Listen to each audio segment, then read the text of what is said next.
In this lab, we're going to be learning about temperature during phase changes.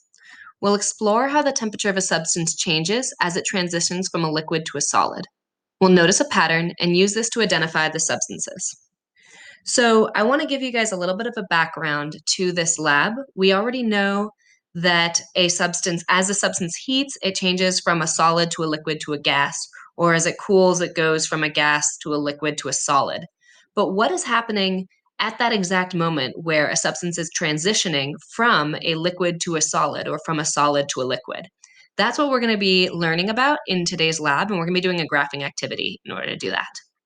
So I want to just orient you to some of the parts of the lab. In part one, temperature changes during melting or freezing. This is really just orienting you to some of the tools. So I'm going to skip over this part and let you complete these multiple choice questions based off of the video right here.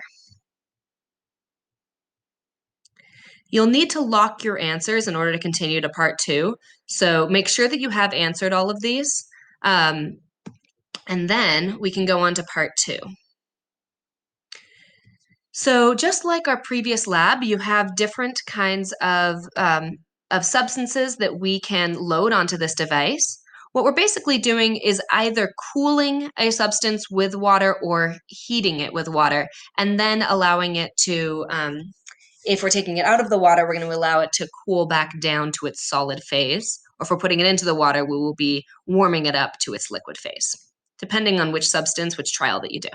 So I'm going to go ahead and complete some of the graphing for trial one, and then you will be doing trial 2, 3, 4, or 5.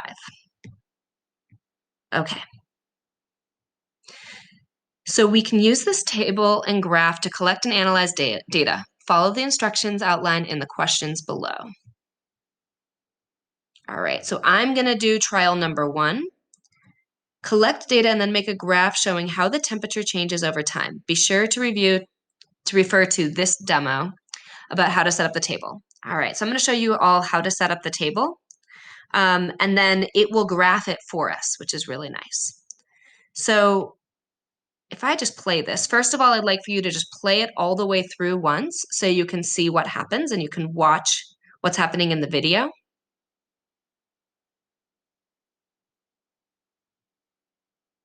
And then we're going to look and see what's the important information here. So obviously temperature is important.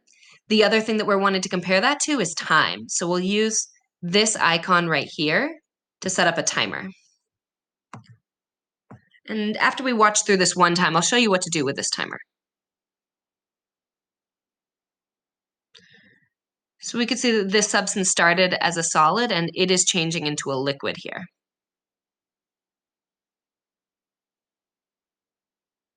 Okay. So our independent variable is going to be the time. I'm going to go ahead and do that in minutes. Call that my independent variable. And then we have temperature. And this is in degrees Celsius.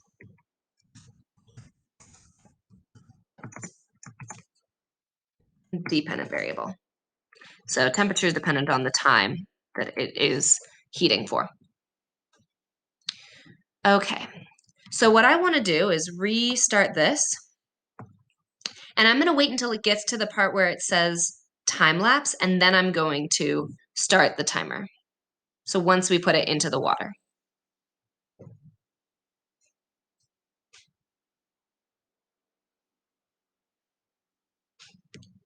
Okay.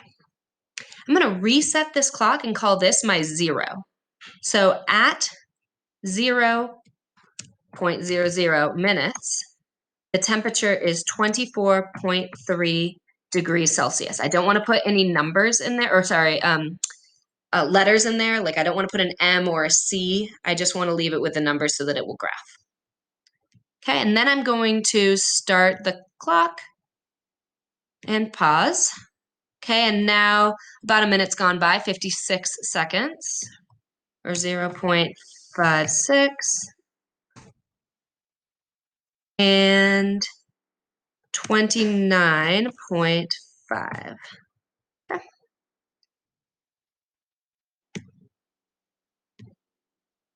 I'll give it a little more time. Okay. 1.24, 1.24, and 29.7. Now, as I add more data to this graph, and I'm not going to do that for this video, but I will just go ahead and click on this last one and say insert row below. I want you to have at least 10 data points. So you can just insert row below in order to get yourself up to 10 of these, or more if you feel like you need to collect more data. Now, it hasn't graphed, so what I need to do is configure the vertical axes. I want to select my temperature column because that's my dependent variable. And I want to configure the horizontal axes with my time. And then I start to see my data points on the graph. Okay. After that, you should be able to work your way through these next questions. So I wanted to show you how you can add rows to the graph and how you can label the graph and then, the table, and then configure the graph.